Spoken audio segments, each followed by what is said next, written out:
मत्ती अध्याय 17।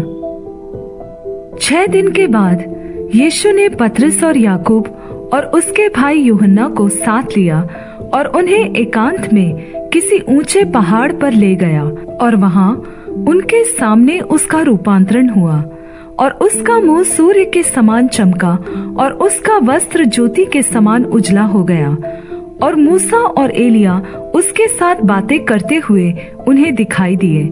इस पर पतरस ने यीशु से कहा, हे प्रभु, हमारा यहाँ रहना अच्छा है।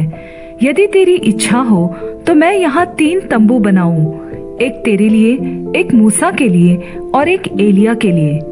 वह बोल ही रहा था कि एक उजले बादल ने उन्हें छा लिया और उस बादल में से यह शब्द निकला, यह मेरा प्रिय पुत्र है जिससे मैं प्रसन्न हूँ, इसकी सुनो। चेले यह सुनकर मुंह के बल गिर गए और अत्यंत डर गए। यीशु ने पास आकर उन्हें छुआ और कहा, उठो, डरो मत। तब उन्होंने अपनी आंखें उठाकर यीशु को छोड़ और किसी को न देखा। जब वे पहाड़ से उतर रहे थे तब यीशु ने उन्हें यह निर्देश दिया, जब तक मनुष्य का पुत्र मरे हुओं में से न जी उठे तब तक जो कुछ तुमने देखा है किसी से न कहना। और उसके चेलों ने उससे पूछा, फिर शास्त्री क्यों कहते हैं कि एलिया का पहले आना अवश्य है?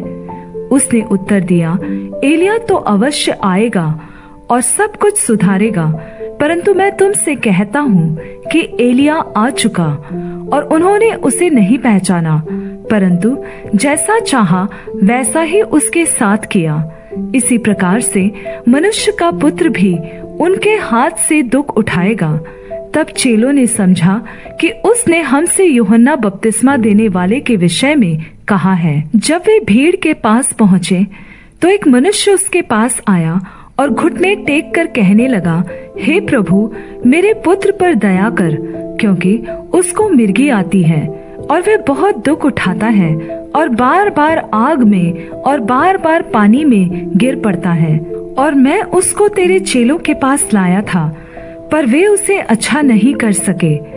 यीशु ने उत्तर दिया, हे अविश्वासी और हठीले लोगों, मैं कब तक तुम्हारे साथ रहूंगा, कब तक तुम्हारी सहूंगा? उसे यहाँ मेरे पास लाओ। तब यीशु ने उसे डांटा और दुष्ट आत्मा उसमें से निकला और लड़का उसी समय अच्छा हो गया। तब चेलों ने एकांत में यीशु के पास आकर कहा, हम इसे क्यों नहीं निकाल सके? उसने उनसे कहा, अपने विश्वास की कमी के कारण, क्योंकि मैं तुमसे सच कहता हूँ, यदि तुम्हारा विश्वास राई के दाने के बराबर भी हो तो इस पहाड़ से कह सकोगे, यहाँ से सरक कर वहाँ चला जा, तो वह चला जाएगा और कोई बात तुम्हारे लिए अनहोनी न होगी।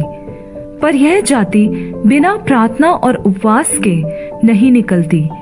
जब वे गलील में थे तो यीशु ने उनसे कहा, मनुष्य का पुत्र मनुष्यों के हाथ में पकड़वाया जाएगा और वे उसे मार डालेंगे और वे तीसरे दिन जी उठेगा। इस पर वे बहुत उदास हुए।